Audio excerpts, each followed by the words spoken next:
جی تو آئیے آج کے سبق کا باقاعدہ آغاز کرتے ہیں۔ نیشنلائزیشن کے صنعت، تعلیم، کامرس اور تجارت پر اثرات۔ پہلا پوائنٹ ہے صنعت یا انڈسٹری۔ ذیل میں نیشنلائزیشن کے صنعت پر مثبت اور منفی اثرات کا جائزہ پیش کیا گیا ہے۔ مثبت اثرات: 1972 کی لیبر اصلاحات سے صنعتی مزدوروں کا استحصال ختم ہوا، ان کی اجرتیں بڑھیں اور دوسری مراعات میں بھی اضافہ ہوا۔ صنعتی ادارے حکومت کو پورے ٹیکس اور ڈیوٹی ادا کرنے لگے، جس سے قومی آمدنی میں اضافہ ہوا اور ملک ترقی کی راہ پر ہوا۔ مزدوروں سے مل مالکان کا رویہ بہتر ہوا، ہڑتالوں کی بتدریج کمی ہوتی گئی۔ صنعتی اثاثوں پر صرف 22 خاندانوں کا قبضہ تھا، جو ختم ہوا اور سرمایہ دار طبقے کی حوصلہ شکنی ہوئی۔ صنعتی ادارے حکومت کی تحویل میں آنے سے حکومت کے لیے صنعتی اشیاء کی قیمتوں کو کنٹرول میں رکھنا آسان ہو گیا۔ منفی اثرات: صنعتوں کو قومی تحویل میں لینے سے سرمایہ داروں نے پاکستان میں صنعتیں لگانا کم کر دیں، جس سے صنعتی ترقی کا عمل سست ہو گیا۔ صنعتی اداروں کو تحویل میں لینے سے حکومت کے اخراجات میں بہت زیادہ اضافہ ہو گیا۔ مزدور یونینز نے سیاسی آزادی کا بھرپور فائدہ اٹھایا اور آئے دن مراعات میں اضافے کے لیے ہڑتالیں اور مظاہرے ہونے لگے، جس سے مزدوروں کی کارکردگی بہت متاثر ہوئی۔ صنعتی اداروں میں ضرورت سے زیادہ سیاسی عملہ بھرتی ہوا، جس کو کام سے زیادہ مراعات سے دلچسپی تھی۔ اس طرح کام کی استعداد روز بروز کم ہوتی چلی گئی۔ صنعتوں کی تنخواہ دار افسران نے اپنی ذمہ داری کا احساس نہ کیا، جس سے ملک میں بدعنوانی فروغ پانے لگی۔ سرکاری تحویل میں ہونے کی وجہ سے بہت سے کم پیداوار دینے والے یونٹ بھی چلتے رہے، جس سے قومی خزانے پر بوجھ بڑھتا رہا۔ عزیز طلباء، نیشنلائزیشن کے صنعت، تعلیم، کامرس اور تجارت پر اثرات ہم پڑھ رہے ہیں، تو اسی سلسلے کا دوسرا پوائنٹ ہے تعلیم یا ایجوکیشن۔ ذیل میں نیشنلائزیشن کے تعلیم پر مثبت اور منفی اثرات کا جائزہ پیش کیا گیا ہے۔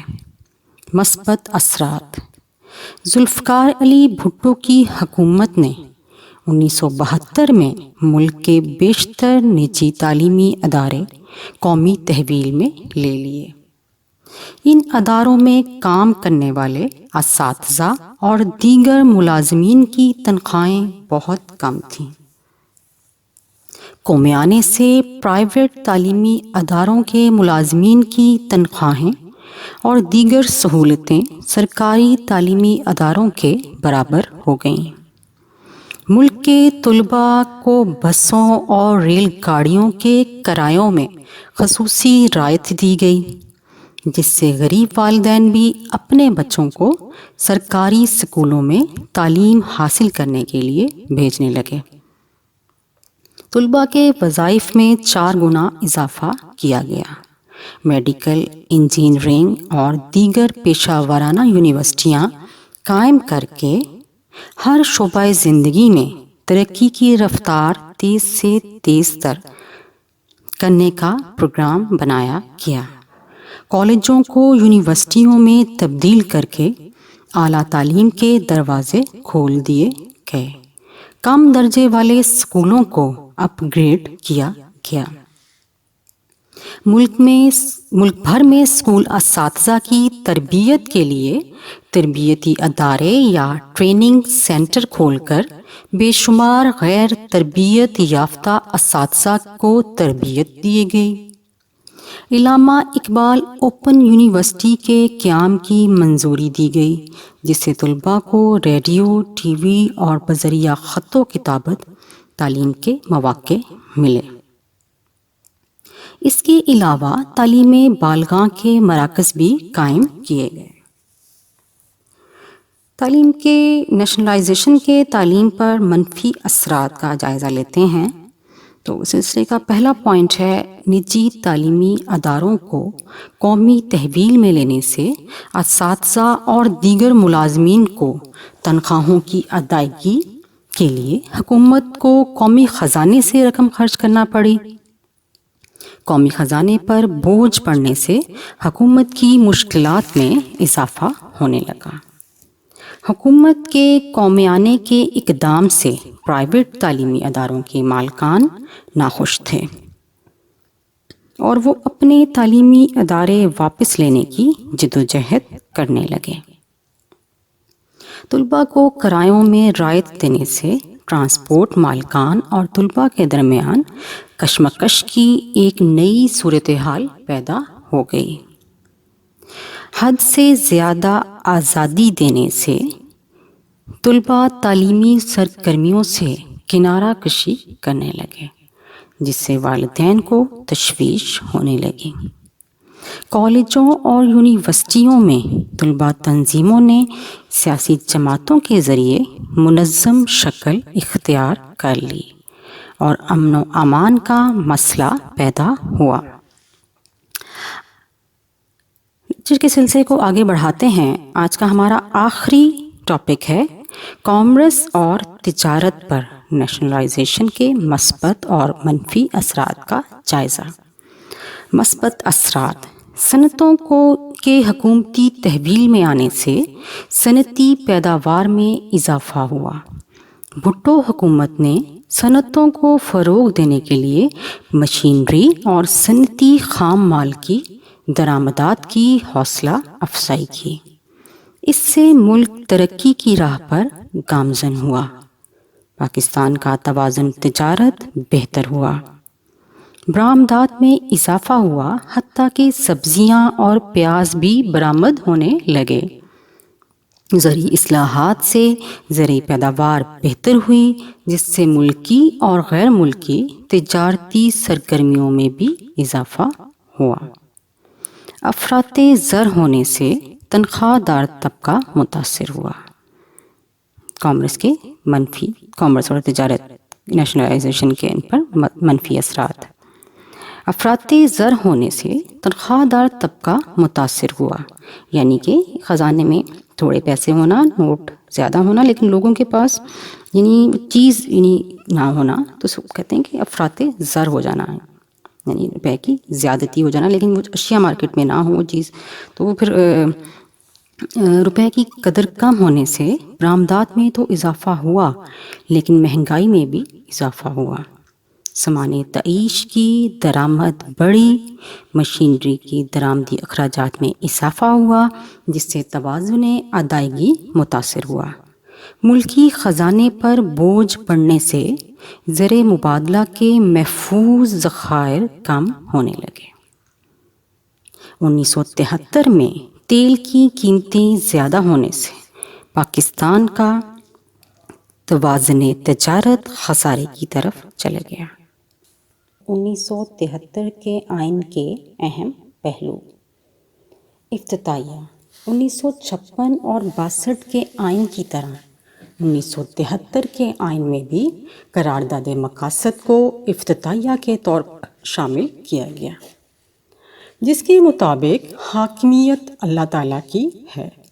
عوام کے نمائندے اپنے اختیارات کا استعمال مقدس امانت کے طور پر قرآن و سنت کی حدود کے اندر رہتے ہوئے کریں گے۔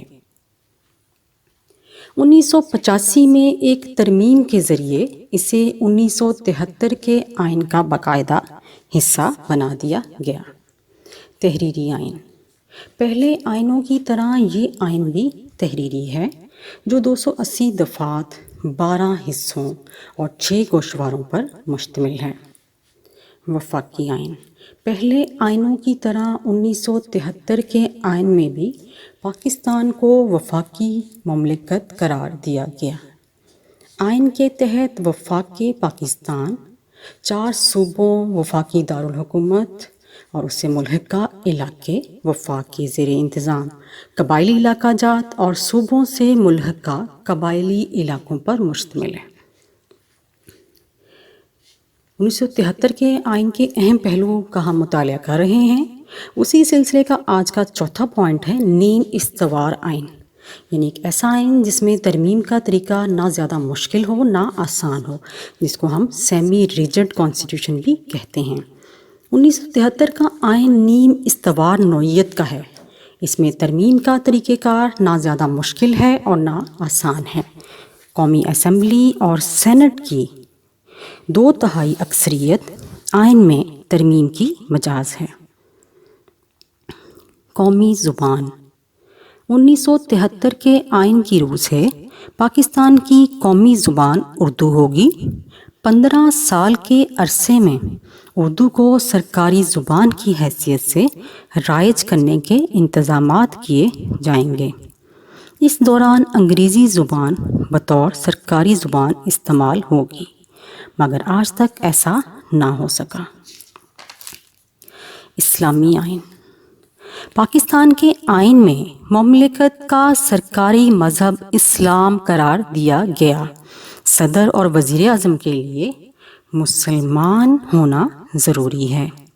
پاکستان کا مکمل نام اسلامی جمہوریہ پاکستان ہے۔ اس آئین کا مقصد شہریوں میں اسلامی طرز زندگی کو ترویج اور ترقی دینا ہے۔ سود کے خاتمے کے لیے اقدامات کیے جائیں گے۔ ریاست زکوٰۃ اور اوقاف کو منظم کرنے کے لیے کوشش کرے گی۔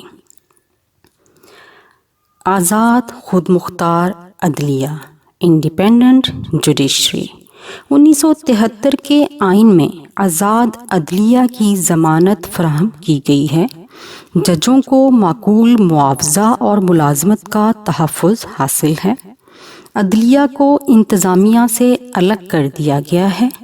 جج اپنے فرائض منصبی کسی خوف یا دباؤ سے آزاد ہو کر سر انجام دیتے ہیں۔ پارلیمانی آئین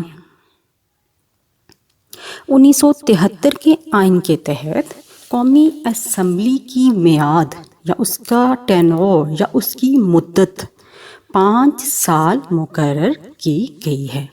ملک میں پارلیمانی نظام رائج کیا گیا۔ ملک کا سربراہ صدر اور حکومت کا سربراہ وزیر اعظم ہوتا ہے۔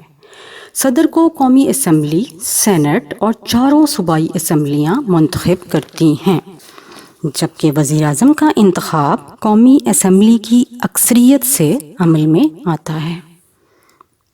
سپریمیسی آف کانسٹیٹیوشن یعنی آئین کی بالادستی۔ اگر کوئی شخص موجودہ آئین کو غیر آئینی طریقے سے توڑے گا یا توڑنے کی کوشش کرے گا تو اس پر سنگین غداری کے الزام میں مقدمہ چلایا جائے گا۔ آئینی ادارے 1973 کے آئین میں مرکزی اور صوبائی مفادات اور معاملات کے تحفظ کے لیے آئین نے ایک ادارے بھی تشکیل دیے، مثلا مشترکہ مفادات کی کونسل، قومی اقتصادی کونسل، قومی مالیاتی کمیشن، الیکشن کمیشن اور وفاقی محتسب وغیرہ۔ یہ ادارے آئین کی حدود کے اندر اپنے فرائض منصبی سر انجام دینے کے لیے کوشاں رہتے ہیں اور ملکی مفادات کو مقدم رکھتے ہیں۔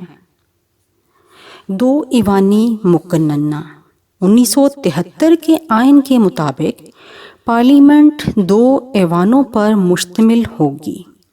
ایوان بالا یعنی سینٹ اور ایوان زیری یعنی قومی اسمبلی۔